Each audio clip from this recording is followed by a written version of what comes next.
트럼프하고 굉장히 비슷한 것 같은 나라 살림을 한 5년 안에 다 탕진을 할 그런 사람 아니냐. 대통령이 되면 어떤 나라를 만들어 갈지 분명하지 않은 분 같고요. 저보다 훨씬 보수적인 분이고 그분은 그래서 보수표는 자기가 많다 이렇게 생각하실지 몰라도 그냥 인지도 성향도 상당히 있다고 생각합니다. 저는 가능성이 있다고 생각하고 갑니다.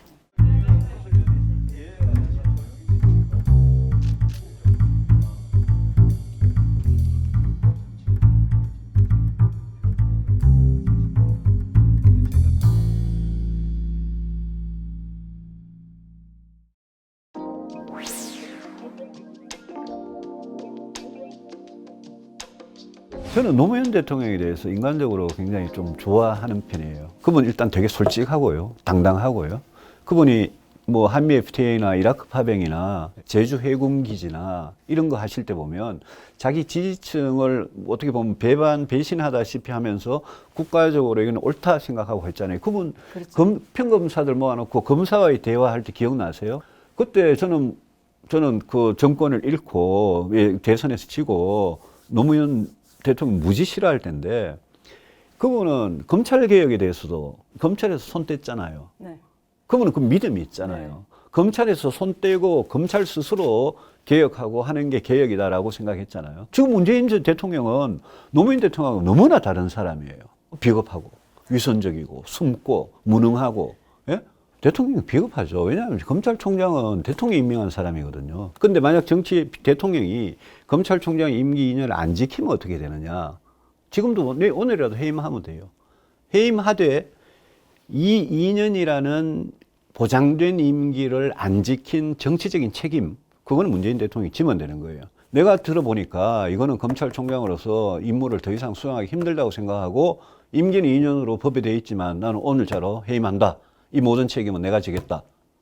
약간 노무현식 아닙니까 이게? 윤 총장을 그냥 알아서 나가도록 만들려는 그런 압박수단이라면 이건 되게 좀 치졸하다. 그런 생각이 듭니다. 그분이 말씀하시는 기본소득, 기본주택, 기본대출까지 모든 이야기들이 너무 위험한 포퓰리즘이다. 제가 악성 포퓰리스트라는 말을 쓰는데 저 이재명 지사가 트럼프하고 굉장히 비슷한 것 같은 약간 그런 느낌이 들고 저런 분이 대통령이 되면 안 그래도 문재인 대통령, 문재인 정권만 하더라도 이 나라를 정말 무책임하게 끌고 갔는데 저분은 뭐라 그럴까요? 뭐 나라 살림을 한 5년 안에 거의 뭐 다 탕진을 할 그런 사람 아니냐. 그래서 저는 굉장히 좀 그분은 위험하게 봅니다. 네. 아니 근데 트럼프 대통령은 홍준표 의원 아니었어요? 뭐 홍준표 대표도 약간 그런 별명이 있죠. 제가 우리 쪽 후보에 대해서 그렇게 뭐 폄하를 할 생각은 전혀 없는데 뭐 홍준표 대표도 약간 그런 별명이 있죠. 그 아마 트럼프 이번에 이제 실패하는 거 보고 좀 실망을 하셨을 것 같아요. 네. 저는 홍준표 대표도 들어오시라 당에. 그분은 저보다 훨씬 보수적인 분이고 그분은 그래서 뭐 보수표는 자기가 많다 이렇게 생각하실지 몰라도 다 들어오시라고. 예? 당신 같은 후보가 돼서 과연 우리 정권 교체할 수 있는지 한번 이야기해보자. 진보인가 보수인가? 뭐 저분은 뭐지?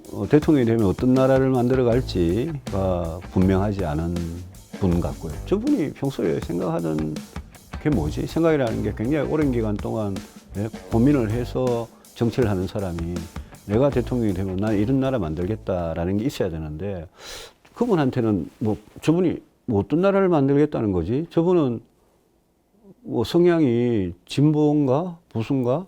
뭐 저분은 뭐지? 근데 그분이 굉장히 점잖고 그런 신사인 거는 제가 잘 알겠는데 그분의 생각은 전혀 모르겠다. 그런 비전과 정책이나 이런 걸 전혀 모르겠다는 이야기고요. 지금 너무 고평가돼 있다. 그렇게 생각합니다.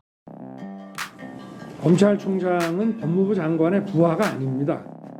당연히 진짜 웰컴입니다. 인지도 성향도 상당히 있다고 생각합니다. 검찰총장 이거 뭐 임명직 공무원이고요. 저는 월급 받아가지고 공무원 하던 그 생활에서 그것도 막 거느리고 이러다가 정치에 뛰어들어서 뭘 한다는 게 그게 쉬운 일 아니에요. 그래서 내가 이제 발심이라는 표현을 썼는데 그 사람은 발심 단계일 거다. 아, 내가 이거 할 수 있겠느냐, 잘할 수 있겠느냐, 그 발심 단계에서 굉장히 괴로운 그런 이제 선택을 하시게 되는 거고, 또 그분이 여권 후보인지 야권 후보인지 저는 뭐 모든 게 아직은 불확실하다고 생각합니다. 다만 우리 국민의힘 플러스 이 중도 플러스 보수 여기에서 나중에 나올 단일 후보, 그 단일 후보는 저는 뭐 우리는 문을 다 열어놓고 하는 게 맞다고 생각하고, 정치를 하신다면 당연히 진짜 웰컴입니다.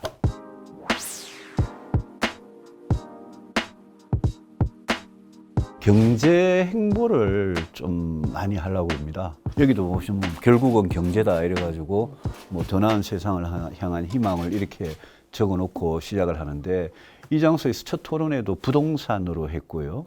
그 뭐 코로나가 이렇게 갑자기 심해져가지고 좀 그렇긴 한데, 두 번째 토론회는 청년 실업 하려고 미리 예고까지 했고, 그래서 앞으로 우리나라 저는 뭐 복지나 노동이나 심지어 교육까지도 이렇게 좀 포함하는, 주택까지 포함하는 그런 경제 문제, 그걸 가지고 뭐 저는 강점이 그거라고 생각하니까, 저는 내년에 대선에 가까이 갈수록 저는 경제가 결국은 더 부각이 될 거다. 왜냐하면 그만큼 이 코로나 사태가 오래 가면서 더 어려워지고, 또 코로나 이전에도 원래 어려웠고, 그래서 뭐 저는 뭐 다음 대통령은 경제를 다시 일으킬 수 있는 그런 사람이 대통령이 돼야 된다. 그 메시지를 국민들한테 이렇게 계속 좀 전할 생각입니다. 마지막으로 본인의 정치력, 네. 리더십 어떻게 평가하시는지, 이 뭔가 남백상에서 돌파력이 떨어지는 게 아닌가, 이런 평가도 있을 수 있을 것 같습니다. 아니, 그런 이야기 좀 들어요. 저한테 이제 무슨 뭐 사람에 대한 뭐 포용력, 흡인력, 정치력이 어떠니 저떠니 그러는데, 제가 무슨 공천 권력이 있었던 것도 아니고, 제가 무슨 돈을 가지고 사람을 부릴 수 있는 그런 처지도 아니고, 근데 제 주변에 끝까지 떠나지 않고 남아있는 현직 의원들, 전직 의원들, 우리 위원장님들, 또 당 사무처 동지들, 또 우리 국회 보좌진들, 그분들이 다, 이 사무실도 그분들이 다 와서 밤에 의자 저거 조립해주고 이렇게 한 사무실입니다. 그래서 저는 지금 국민의힘에서 뭐 선거를 나가려는 정치인들 그 누구보다도 마음이 안 변하고 오래된 동지들이 제가 압도적으로 제일 많습니다. 근데 하여튼 제가 국민의힘 안에서 후보가 되기 위해서는 제가 이제 다시 시작하면서 그분들 마음을 좀 잡는 그런 노력을 좀 더 해야 되겠다, 그 생각은 들고, 특히 영남의 보수적인 유권자들하고는 제가 화해를 좀 해야 됩니다. 제가 지금 지도가 낮다 그러지만, 예컨대 영남의 보수적인 유권자들이 저 뭐 본선에서 이길 사람은 저 사람밖에 없어라고 저를 인정을 해주고 저를 지지해 주신다면, 그 지지율은 갑자기 이렇게 올라갈 수 있는 그런 우리 당의 어떤 보면 기본이거든요. 내가 유승민이 돼야 대선을 이긴다라고 그렇게 만약 생각하시면 저를 지지해 달라.